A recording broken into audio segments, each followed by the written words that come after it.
कर दूं कि गुरु बनाने के पहले विचार कर लेना जिसे आप गुरु बना रहे हैं वो ब्राह्मण है या नहीं। यदि ब्राह्मण के अतिरिक्त आपने किसी को गुरु बना लिया तो फिर पतन निश्चित होगा, पतन निश्चित होगा। दोनों का, गुरु और चेला दोनों का पतन होगा। क्योंकि गुरु का अधिकार सिर्फ शास्त्रों ने और विधाता ने केवल ब्राह्मणों को दे रखा है। जगत गुरु ब्राह्मण, ब्राह्मण गुरु सन्यासी और सन्यासी गुरु अविनाशी। इसलिए ब्राह्मण ही गुरु के योग्य है और ब्राह्मण को ही गुरु नियुक्त करना चाहिए। पहले के जमाने में गांव में ही जो पंडित जी हुआ करते थे, लोग उन्हीं को अपना गुरु बनाते थे। कोई भी बात हो तो गुरु जी के पास, गुरु जी क्या करें, हाँ बताइए क्या करें, ये उलझन है। तब गुरुजी अपने विवेक से, चूंकि वो बुद्धिमान थे ना, क्योंकि वो वेदों का अध्ययन करते थे ना, क्योंकि वो पुराणों को समझते थे ना, तो वो अपने विवेक से वो अपने शिष्य का समाधान कर देते थे। इसलिए गुरु की आवश्यकता पड़ती है। और गोस्वामी जी गा रहे हैं कि बिनु सत्संग विवेक ना होई। जब बहुत सत्संग करेंगे, अच्छा गुरु क्यों? क्योंकि गुरु सत्संग कराते हैं और करते हैं। इसलिए आप सत्संग करिए, सत्संग करेंगे तो विवेकशील बन सकेंगे आप, और विवेकशील बनेंगे तो आपका निश्चित कल्याण होकर ही रहेगा। हाँ, सठ सुधरहि सत्संगति पाई। हाँ, गोस्वामी जी कह रहे हैं कि जो विवेकशील हैं, अच्छा बुद्धि अलग है, विवेक अलग है। आप समझिएगा, ये रामचरितमानस है, बहुत कठिन सब्जेक्ट है, समझिएगा। गोस्वामी जी लिख रहे हैं कि सबसे ऊपर होता है विवेक। विवेक के ऊपर देखिए, मैं शुरू से चलता हूं। सबसे पहले होती हैं इंद्रियां, आंख देखती है, कान सुनते हैं। आंख, इंद्रियां, पांच इंद्रियां, शब्द स्पर्श रूप रसगंध, इन इंद्रियों से बड़ी कौन? इन्हें इंद्रियों को चलाता कौन है? बोले मन। मन कहता है इसे देखो तो आंख देखती रहती है, अर्थात इंद्रियां मन के अधीन है। मन किसके अधीन है? बोले मन बुद्धि के अधीन है। बुद्धि किसके अधीन है? बोले बुद्धि विवेक के अधीन है। विवेक किसके अधीन है? बोले विवेक आत्मा के अधीन है। आत्मा किसके अधीन है? बोले परमात्मा के अधीन है। सबसे ऊंचा परमात्मा, उन्हीं से हम सब प्रेम पूर्वक अपना जीवन यापन कर रहे हैं। गोस्वामी जी अब गा रहे हैं, सठ सुधरहि सत्संगति पाई। गोस्वामी जी कह रहे हैं सठ सुधरहि, यदि कोई सत्संग कर ले और वो कितना भी सठ हो, सुधर जाएगा। मैं कई बार आपको कह चुका हूं कि सृष्टि में, इस संसार में कोई भी नास्तिक नहीं होता। कोई ये कहने लग जाए कि मैं नास्तिक हूं तो ना, कोई नास्तिक नहीं होता। कोई नास्तिक हो ही नहीं सकता। फिर ये क्यों कहते हैं लोग मैं नास्तिक हूं? भाई बात ऐसी है कि जहां प्रकाश नहीं होगा वहां अंधकार तो होगा ही होगा ना। प्रकाश के अभाव को ही तो अंधकार कहते हैं। जहां प्रकाश नहीं है वहां अंधकार है। उसी तरह जहां सत्संग नहीं पहुंचता, जिन तक सत्संग नहीं पहुंचता, वो नास्तिक मान लेते हैं अपने आप को। भाई हम तो भगवान को नहीं मानते। तुम कह जरूर रहे हो मानते नहीं है, पर जिस दिन मेरे राम को जान लोगे ना, उस दिन मानने लग जाओगे। हाँ, अभी तुम कथा सुनते नहीं हो, सत्संग करते नहीं हो, इसलिए मानते नहीं हो। सत्संग करने लग जाओ। जैसे जैसे लोहे का पारस मणि स्पर्श कर ले तो लोहा सदा सदा के लिए सोना बन जाता है, ऐसे कोई सठ, कोई मूर्ख यदि भगवान की कथा को श्रवण कर ले एक बार, और कथा का पारस एक बार किसी सठ को स्पर्श करा दिया जाए, तो वो नास्तिक सदा सदा के लिए भगवान का दास सेवक बन जाता है। ऐसी भगवान की पावन महिमा है। हाँ, अब गोस्वामी जी खलों को प्रणाम कर रहे हैं। गोस्वामी जी कहे, बहुरी बंदी खल गन सती भाई। खलों की वंदना, गोस्वामी जी से पूछा, भाई आप खलों की वंदना क्यों कर रहे हैं? तब गोस्वामी जी बोले इनकी वंदना करना जरूरी है। इन्हें यदि एक बार नमस्कार कर लिया ना तो ये तुरंत निकल जाएंगे, और यदि नमस्कार नहीं किया ये बैठे रहेंगे, तर्क कुतर्क करेंगे, समय बिगाड़ेंगे। इसलिए भैया ठीक है, एक बार कर लिया आगे बढ़ो। खल किसे कहते हैं? खल के दो काम हैं, जो केवल खाए और लड़े। खा मतलब खाए, ला मतलब लड़े, वो खल। खाए और लड़े। कई लोगों की आदत आपने देखी होगी, दो ही काम होते हैं, खाना। कई लोगों का हमने देखा झगड़ा। एक बार पानी का सुबह का टाइम था, पानी नल आने वाले थे, खड़े थे लोग लाइन लगाकर। एक सज्जन बड़े प्यासे थे। अब आपने देखा होगा शहरों में जहां नल आते हैं ना, बड़े बड़े डिब्बे लोग लाइन लगा के रख देते हैं एक के बाद एक। अब उसी समय कोई प्यासा लोटा लेके आ गया और पानी भर रहा था, कोई उसका नंबर था, वो पानी भर रहा था। तभी एक प्यासा आ गया लोटा लेके, भैया एक लोटा पानी। अब वो लगा चिल्लाने, मूर्ख हो क्या, लाइन पे लग नहीं सकते हो? अरे भैया प्यास लगी है, प्यास, एक लोटा ना, कोई प्यास व्यास, चलो पीछे। मतलब आप पानी के लिए अपनी इंसानियत भी छोड़ देंगे, सब भूल जाएंगे आप। अरे भाई संस्कार ये नहीं है, संस्कार तो ये है कि भाई आइए आप ले लीजिए, आप भर लीजिए, आप पी लीजिए पानी, आप पहले भोजन कर लिए। राजा रंती देव कितने दिन से भूखे थे, पर जब उनके सामने कोई भूखा आया तो उन्होंने अपनी थाली खिसका के चांडाल को दे दी, भैया जी आप भूखे हैं, आप प्रसादी पा लीजिए।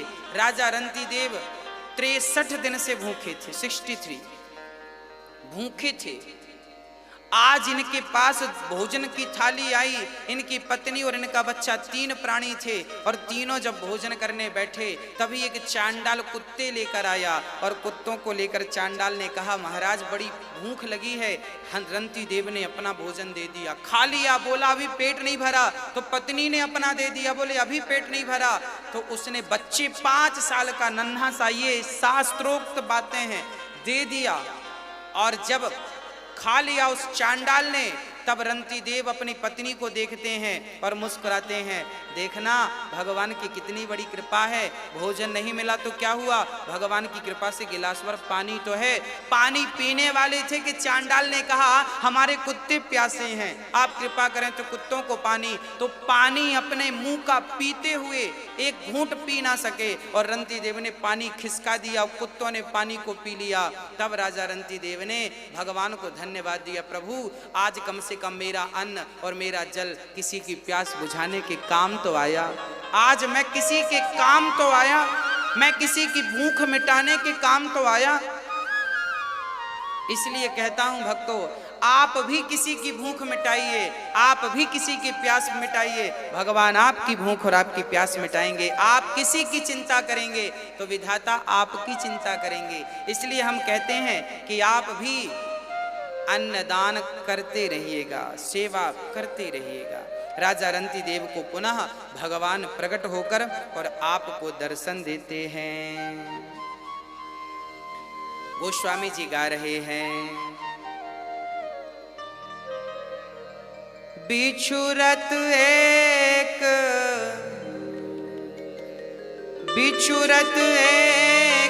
प्राण हर ले, मिलत एक दुख दारुण दे।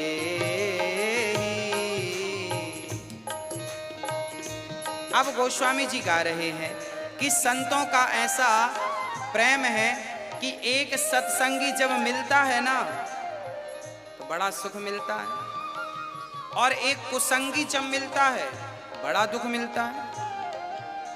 संत जब मिलता है तो बड़ा सुख मिलता है, और संत जब जाता है तो दुख देकर जाता है, बिछड़ने का दुख। और संत जब जाता है तो बिछड़ने का दुख दे जाता है, और दुष्ट आता है तो आने का दुख दे जाता है। गोस्वामी जी कहते हैं कि भगवान दुष्टों से बचाएं और हमेशा सत्संगों से मिलाएं।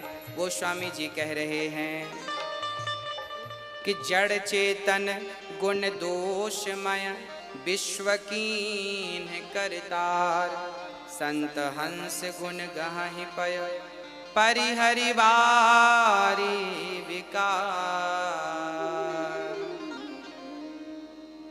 हाँ, जड़ चेतन गुण दोषमय। गोस्वामी जी कहते हैं कि सारा संसार दोष से भरा है।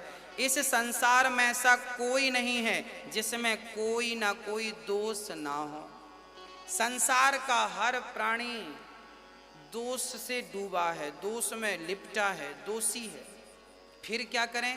बोले जैसे हंस दूध पी लेता है, पानी पानी छोड़ देता है, ऐसे ही आप सार सार तो ग्रहण कर लो संसार में, अच्छों की संगति तो कर लो और दुष्टों की कुसंगति का सदा सदा के लिए त्याग कर दो।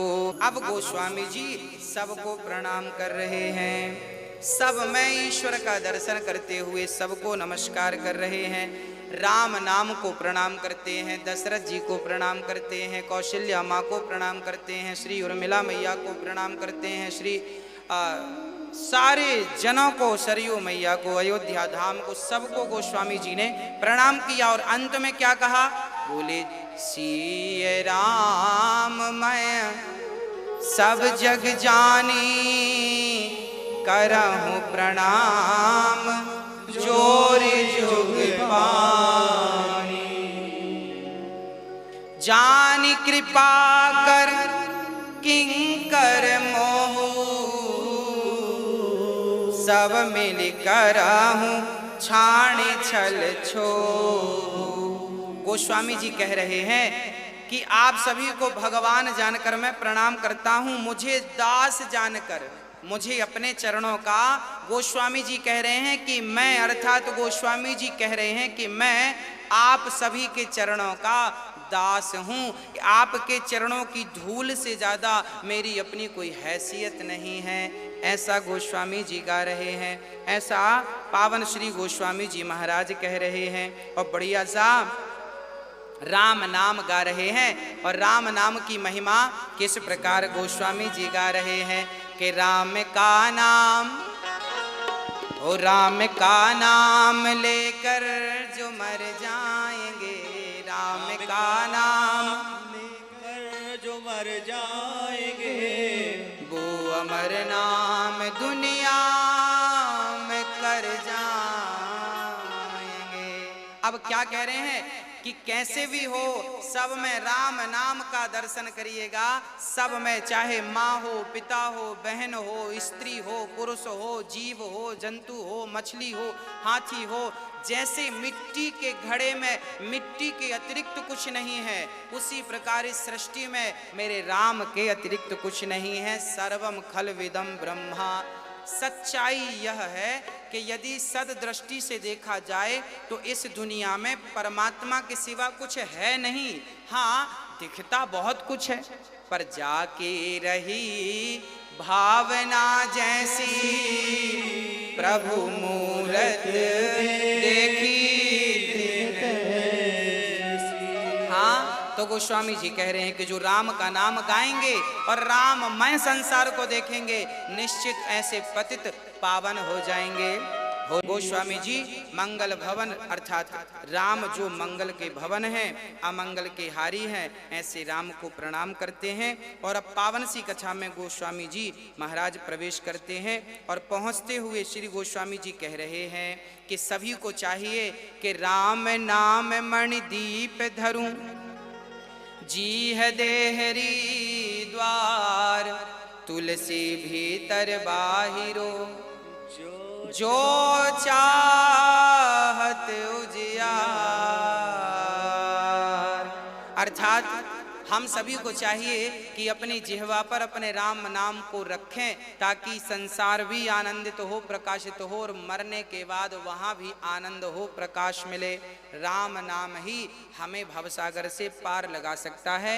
इसलिए राम नाम को अपनी जिह्वा पर दीपक बना के रखिएगा, क्योंकि दीप जब आप देहरी पर रखते हैं ना, तो वो बाहर भी प्रकाश करता है और भीतर भी। उसी प्रकार राम नाम का दिया जब अपनी देहरी पर, जिह्वा पर रखोगे, तो बाहर अर्थात संसार में भी प्रकाशित होगा, अर्थात आपको यहाँ भी सुख मिलेगा और यहाँ के बाद वहाँ भी सुख की अनुभूति होगी।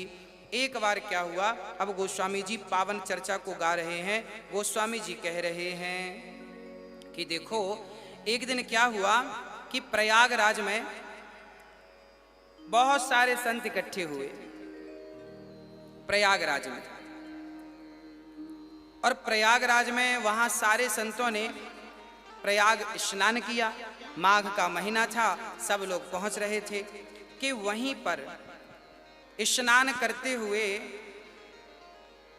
श्री भारद्वाज जी के पास से श्री याज्ञवल्क्य मुनि जी निकल गए।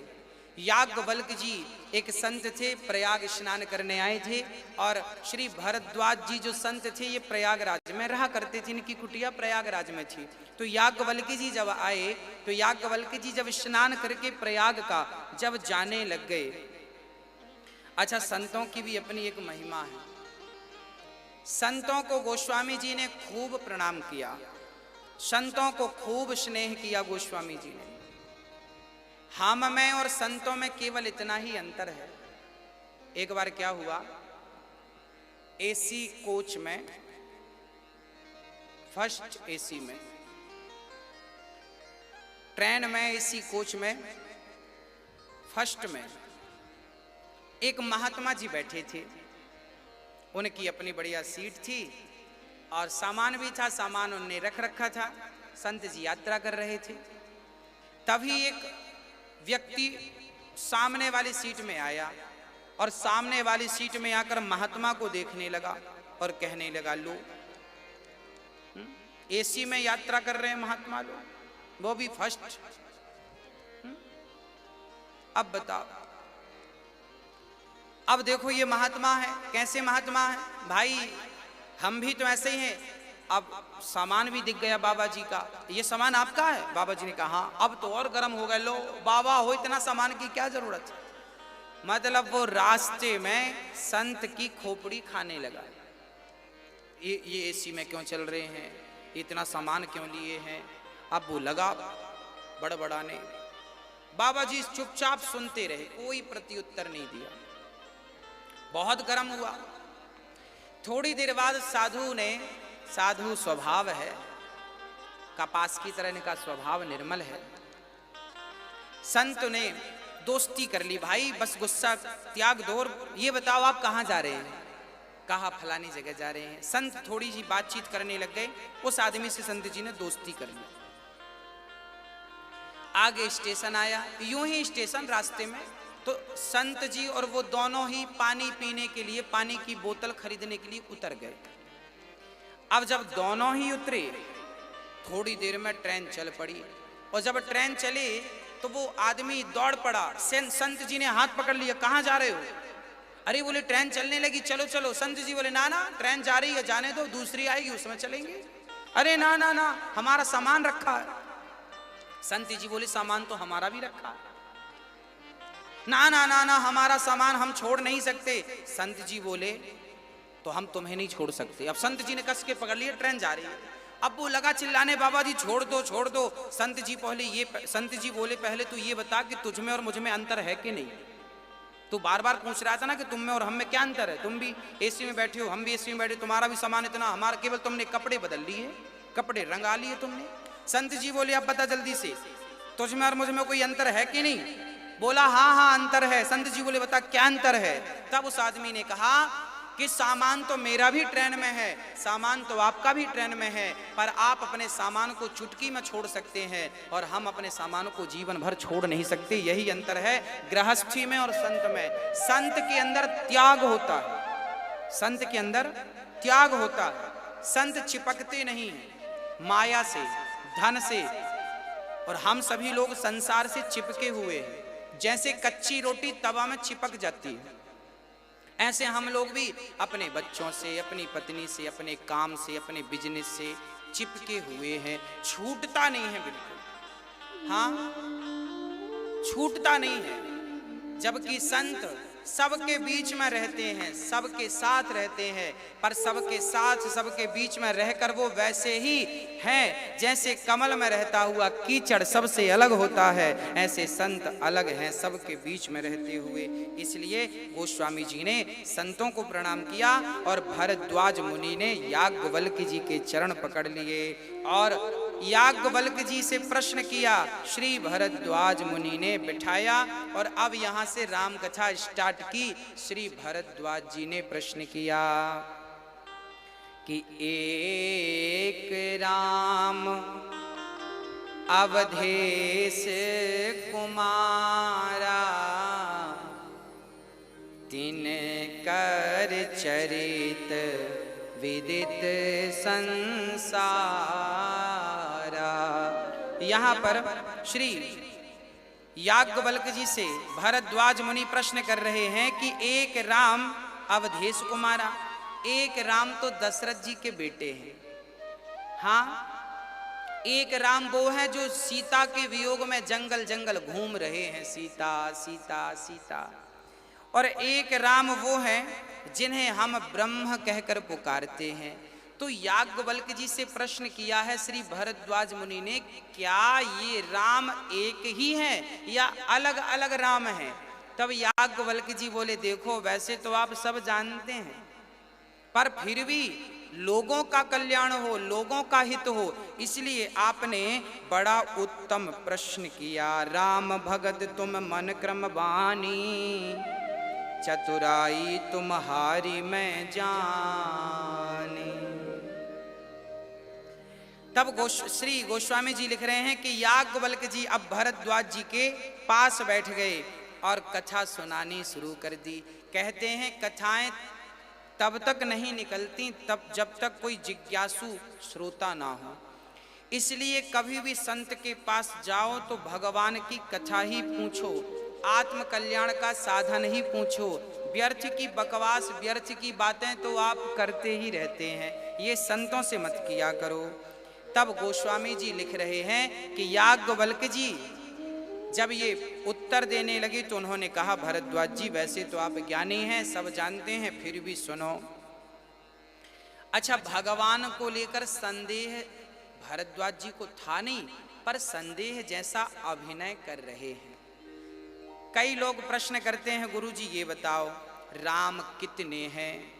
एक राम दशरथ का बेटा, एक राम घट घट में लेटा, एक राम का सकल पसारा, एक राम का सब जग सारा। तो ये बताओ ये 4 राम हो गए, कौन से राम की हम पूजा करें? तब हमने कहा कि देखो ये 4 नहीं है, रामचरितमानस में केवल इन्हीं विसंगतियों को समूल नष्ट करने के लिए ये ग्रंथ तैयार किया गया। क्या हुआ, कई लोगों ने विकृतियां पैदा कर दी, अर्थात भोले भाले लोगों के अंदर एक प्रश्न डाल दिया कि एक राम तो दशरथ का बेटा है, एक राम तो घट घट में व्यापा है, एक तो स्त्री के लिए रो रहा है, आप किस राम की पूजा करेंगे? कई लोग ये संदेह डाल देते। अब आप चक्कर में पड़ जाते हैं, बात तो सही है, कौन से राम, किस राम की बात? अब कई लोग, अब कबीरदास जी क्या कह रहे हैं? गोस्वामी कबीरदास जी राम जी के बारे में क्या कह रहे हैं? कबीरदास जी स्वयं राम के बहुत बड़े भगत थे। अब कबीरदास जी क्या गा रहे हैं ये मैं नहीं गा रहा हूं। कई लोग ऐसे हैं जो कबीरदास जी के दोहों से कहते हैं कि देखो कबीरदास जी तो राम का विरोध कर रहे हैं, राम के बारे में। ऐसा ना, कबीरदास जी राम के उच्च कोटि के भगत थे। कबीरदास जी खुद कह रहे हैं, कबीरा सब जग निर्धना, ये दोहा कबीरदास जी का, कि कबीरा सब जग निर्धना, धनवंता नहीं कोई, धनवंता राम कथा मुनि बरज बखानी, सुनी महेश परम सुख मानी। ऋषि पूछी हरि भगत सुहाई, कहे शंभु अधिकारी पाई। समय की बात है, अब श्री याज्ञवल्क्य जी सुना रहे हैं कि सुनो, एक समय की बात है कि एक बार त्रेता युग माही, एक बार त्रेता युग का समय था और भगवान शिव अपनी पत्नी उमा, दक्ष की बेटी उमा को लेकर आए और कथा सुनने के लिए किनके पास आए? अगस्त मुनि के पास। कुंभज ऋषि अर्थात कुंभज अर्थात जो घड़े से प्रकट भये हैं उन्हें अगस्त कुंभज ऋषि कहते हैं। अगस्त जी घड़े से प्रकट भये हैं और घड़े से प्रकट होने का अर्थ यह भी है कि जैसे घड़ा कभी अहंकार नहीं करता, क्योंकि किसी ने कहा घड़ा तुम हमेशा ही ठंडे रहते हो, कभी गर्म भी हुआ करो। हाँ? घड़ा हमेशा ठंडा रहता। किसी ने कहा घड़े से तुम ठंडे ही रहे आते हो, कभी गर्म भी हुआ करो। तब घड़ा कहता है कि मैं बना मिट्टी से हूं, कल फिर मिट्टी में मिल जाऊंगा, गर्मी करूं तो किसी चीज की गर्मी करूं। ऐसे अगस्त जो घड़ा अहंकार रहित है, ऐसे अहंकार रहित घड़े से श्री अगस्त जी प्रकट हुए हैं। ऐसे अगस्त जी ने जब देखा, अच्छा भगवान शिव को भी जब कथा सुननी हो ना तो अपने कैलाश को छोड़कर मृत्यु लोक नीचे आना पड़ता है, क्योंकि कथा यहाँ है, वहां पर भी स्वर्ग लोक और बैकुंठ लोक और शिव लोक में भगवान की कथा नहीं है। वहां तो ध्यान लगा सकते हैं आप, पर कथा नहीं सुन सकते। तो कथा सुनने के लिए यहाँ आना पड़ेगा। तो यहाँ एक बार शंकर जी आए और त्रेता युग में आए, कथा सुनी। अगस्त जी ने कथा सुनी और शंकर जी अकेले नहीं आए, संग सती जग जननी भवानी, संग में सती माता आई और बड़ा सम्मान अगस्त जी ने किया। शंकर जी के चरण धोए, शंकर जी को प्रणाम किया, बिठाया और कथा स्टार्ट कर दी। अब माता सती को लगा कि ये कैसा वक्ता है, इसने तो श्रोता के चरण धुलकर पी लिया। अच्छा अगस्त जी तो शंकर जी का सम्मान कर रहे थे ना। कई बार जब आप किसी का सम्मान करते हैं ना, आदर करते हैं ना आप, तो सामने वाला ऐसी समझ लेता ये ऐसे ही है, लगा है पीछे ना। कोई आपका सम्मान करे तो याद रखना कि जो आपका सम्मान कर रहा है वो कहीं ना कहीं हमसे श्रेष्ठ है। हाँ, आपका जो सम्मान करे उसका भी आप सम्मान कीजिएगा। हाँ, माता सती देख रही हैं, शंकर जी अगस्त जी को प्रणाम कर रहे हैं और अगस्त जी शिव के चरण धो रहे हैं। पार्वती को संदेह हुआ कि ये कैसा वक्ता है, ये श्रोता के पांव धो धो के पी रहा है। अब सती बोली तो कुछ नहीं, पर बैठ गई। अब वहां पर कथा हुई, अगस्त जी ने राम कथा सुनाई। राम कथा मुनि वर्ज बखानी, बढ़िया राम कथा श्री गाई अगस्त जी ने, और प्रेम से शंकर जी कथा सुन रहे हैं।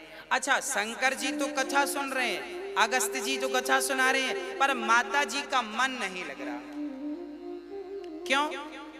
क्योंकि माता जी की श्रद्धा कथा सुनाने वाले के प्रति है ही नहीं, क्योंकि उन्होंने तो पहले ही अगस्त को छोटा मान लिया ना कि ये छोटे लोग हैं, हमारे शंकर जी तो सब जानते हैं, इन्हें क्या कथा सुनाएंगे। याद रखना भक्तों, जब तक आपके भीतर श्रद्धा नहीं होगी, जब तक आप अपना अहंकार नहीं त्यागेंगे, यदि आप कुछ जानते हैं तो फिर आप तो जानते ही हैं, आपको क्या कोई जाना सकता है। तो जब भी कथा सुनने बैठा करो ना तो खाली होकर बैठा करो, भर करके मत बैठना, क्योंकि भर के बैठोगे ना भाई, गंगा जी में बाल्टी में पानी भर के जाओगे तो क्या भर के लाओगे, खाली जाएगी तो भर के आएगी। तो भगवान की कथा में जाया करो तो अपना अहंकार, अपना मोह सब कुछ छोड़ कर जाया करो, ये सारी बुराइयों को निकाल दोगे, खाली होकर हल्के होकर जाओगे तो प्रेम की गंगा हृदय में भर करके वापस लाओगे। शंकर जी ने तो कथा सुनी, पर माता सती यहाँ वहां देखती रही। हाँ, ये चिड़िया क्यों बैठी है पेड़ पर, बैठी है, उड़ जाएगी। यहाँ कथा चल रही है और माता जी चिड़िया देख रही हैं। संदेह हो गया, संदेह। पहला संदेह तो वक्ता पर हुआ, गुरु जी पर। अब आगे चलते हैं। जब कथा पूरी हुई, अगस्त जी कथा पूरी करते हैं, तो फिर वहां से शिव जी विदा होते हैं। मुनि सन विदा मांगी त्रिपुरारी, चले भवन संग दक्ष कुमारी। जब माता सती आई थी तो इनके नाम के पीछे काफी सम्मान, संग सती जग जननी भवानी, इतने नाम से संबोधन दिया था गोस्वामी जी ने। और जब जाने लगी ना तो दक्ष कुमारी कह दिया जाओ। सती जब आई तो मां बनकर आई, पर जब जाने लगी तो केवल दक्ष की बेटी ही रह गई। क्यों? क्योंकि दक्ष जो थे ना ये बुद्धिमान थे। बुद्धि तो थी, अहंकार भी था। तो भगवान शिव कह रहे हैं कि ये दक्ष की ही बेटी है। तो जब पिता घमंडी हैं, पिता अहंकारी हैं, तो उसका थोड़ा सा स्वाद तो आएगा ही आएगा। तो सती भी वही स्वाद में डूबी है। तब भगवान शिव समझ गए कि सती को अहंकार है, ये अपने से बड़ा किसी को मानती नहीं है, अपने से समझदार किसी को मानती ही नहीं। अब गोस्वामी जी इन्हें केवल दक्ष कुमारी कह रहे हैं क्योंकि ये दक्ष की तरह अहंकारी हो गई। शंकर जी लेकर चले। अच्छा, वो त्रेता युग था। उसी समय जब शंकर जी कथा सुन रहे थे, उसी समय राम वनवास में थे। रावण सीता को चुरा रहा था, अर्थात विमान पर ले गया। लक्ष्मण जी गए राम से देखने कि राम को क्या हुआ। और राम जी जब कुटिया पर लौट कर आए तो सीता को ना पाकर राम रोने लग गए। राम कह रहे हैं, हे खग मृग हे मधुकर श्रेणी, तुम देखी सीता मृग नैनी। राम जी कह रहे हैं, हे खग हे मृग कहाँ हो, कहाँ है मेरी सीता। अच्छा, राम जी कथा सुन के ऊपर आकाश मार्ग से जा रहे थे और नीचे राम सीता सीता खोज रहे थे। ऊपर से राम ने तुरंत, श्री शंकर जी ने देखा कि मेरे राम की लीला चल रही है, तो शंकर जी ने ऊपर से ही प्रणाम किया कि जय सच्चिदानंद जग पावन, अस कही चलो मनोज न सावन। शंकर जी ऊपर से ही प्रणाम। अच्छा, शंकर जी समझ रहे हैं कि ये तो लीला है, यदि मैं नीचे जाके भगवान से प्रणाम करूंगा तो भगवान अभी दुख का अभिनय कर रहे हैं और फिर ये भंग हो जाएगा। अब भाई ऐसा है कि आपके गांव में चल रही है राम लीला, आपका भाई बना है राम, हाँ आपका भाई बना राम, उसको कहा गया है कि भाई सीता का प्रसंग है, जरा तुम रो, वो सबसे पूछो हे सीता हे सीता। तो भाई उसको, आपका भाई है तो राम का अभिनय कर रहा, तो उसको भी रोना पड़ेगा कि नहीं। अब क्या हुआ कि बड़ा भाई बना था राम, वो रो रहा था राम बन करके, उसको कहा गया था कि तुम्हें रोना है और बोलना है हे सीता कहाँ हो, हे सीता, ऐसा करना है। अब बड़ा भाई रोने लगा, छोटा भाई बैठ, उसे कुछ पता नहीं था। अब छोटा भाई दौड़ के गया, भैया क्यों रो रहे हो, यहाँ आओ, भाभी को ढूंढ, भाभी घर पे है, आपको पता नहीं, कुछ नहीं हुआ भाभी को। तो कथा कुछ और थी, कथा कुछ और हो गई। तो शंकर जी को तो सब पता था कि ये भगवान है और सीता कहाँ है वो भी जान रहे हैं और शंकर जी भी जान, परंतु ये केवल अभिनय चल रहा है। जैसे रामलीला में आप लोग भी राम का किरदार करते होंगे, यदि मिल जाए तो कर लेते थे बचपन में। तो लीला है, राम एक लीला कर रहे हैं, एक संदेश, एक मैसेज देना चाहते हैं हम सबको कि देखो मर्यादा कैसी होती है, मर्यादा का पालन करना है, एक मैसेज देना चाह रहे हैं हमें। तो शंकर जी ने ऊपर से प्रणाम कर लिया, जय सच्चिदानंद जग पावन, हे पावन, हे परमपिता, हे प्रभु, आपको साष्टांग प्रणाम करता हूँ। नीचे से ही शंकर जी ने प्रणाम भगवान शिव को किया, परंतु यह दृश्य जब माता सती ने देखा तो सती ने देखकर कहा, लो मेरे पति प्रणाम कर रहे हैं, मेरे पति शंकर जी। अब सती को बड़ा संदेह हुआ, राम राम राम राम, सती सुदशा शंभु के देखी, और उपजा संदेह विशेषी। हाँ, बड़ा अपार संदेह माता सती के अंदर जागा।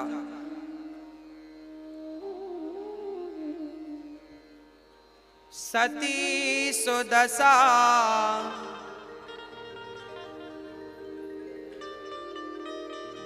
सती सुदशा शंभु के देखी, और उपजा संदेह विशेषी। विचार क्या आया कि हमारे पति तो जगदीश हैं, हमारे पति तो सब जानते हैं शंकर जी, इनसे गलती तो हो नहीं सकती, इन्होंने क्यों प्रणाम किया भला। अब बड़ा संदेह माता सती को शंकर जी से कहने लगी, आपने क्यों प्रणाम किया, ये कौन है जिन्हें आपने प्रणाम किया। तब शंकर जी ने समझाया, देवी जिन्हें हम प्रणाम कर रहे हैं यह राम है, जिनकी अभी अभी कथा आपने सुनी है। जासु कथा कुंभज ऋषि गाई, भगत जासु मैं मुनहि सुनाई, ये वही राम है। हाँ, लाग न और उपदेश। बहुत समझाया शिव ने कि ये राम है, भगवान है, पर सती को पहले गुरु पर संदेह और अब भगवान पर संदेह हो गया। और जब संदेह हुआ तो शंकर जी ने कह दिया, जो तुम्हारे मन अति संदेह हो, तो किन जाय परीक्षा ले। तब लगी बैठ आहूँ बट छाही, जब लगी तुम अहूँ मोहि पाही। जैसे जाय मोह भ्रम भारी, करे हूँ सुजतन विवेक विचार। भगवान शंकर कह रहे हैं तुम्हारा भ्रम जैसे जाए। अब तुम एक काम करो, तुम्हें बहुत संदेह है, जो तुम्हारे मन अति संदेह हो तो जाओ फिर परीक्षा ले लो। सती बोली, ये बढ़िया। अब देखो तो मास्टर जी विद्यार्थियों की परीक्षा लेते थे, आज विद्यार्थी मास्टर की परीक्षा लेने चल पड़े। और सती को संदेह जो था राम पर कि ये भगवान होते तो इन्हें अपनी पत्नी की खबर लग नहीं जाती। कैसा भगवान जो पत्नी के लिए व्याकुल है। अच्छा, सती को भ्रम यही तो था कि इन्हें ये भगवान होते तो अपनी पत्नी को ढूंढ ना लेते, रावण के पास है पता ना कर लेते। ये पता नहीं लगा पा रहे हैं, इसका अर्थ ये भगवान नहीं है। अब सोचो कि माता सती यदि भ्रमित हो गई राम को देखकर, तो साधारण प्राणी यदि भ्रमित हो जाए तो कोई आश्चर्य नहीं है। मोह्यंत यत् सूर्यः, बड़े बड़े ज्ञानी यत्सूरी मोहित हो जाते हैं भगवान की भगवत्ता को देखकर। सती गई परीक्षा लेने, और जब सती परीक्षा लेने गई तो वहां सती ने क्या किया। सती तो चली गई और भगवान शिव एक बट की छांव में, एक वृक्ष की छांव में बैठ गए और भगवान का ध्यान करने लगे और सोचने लगे कि अब सती का कल्याण नहीं है, अब सती का कल्याण बिल्कुल नहीं है। अब सोचिए कि कोई भगवान पर संदेह करे तो भला उसका कल्याण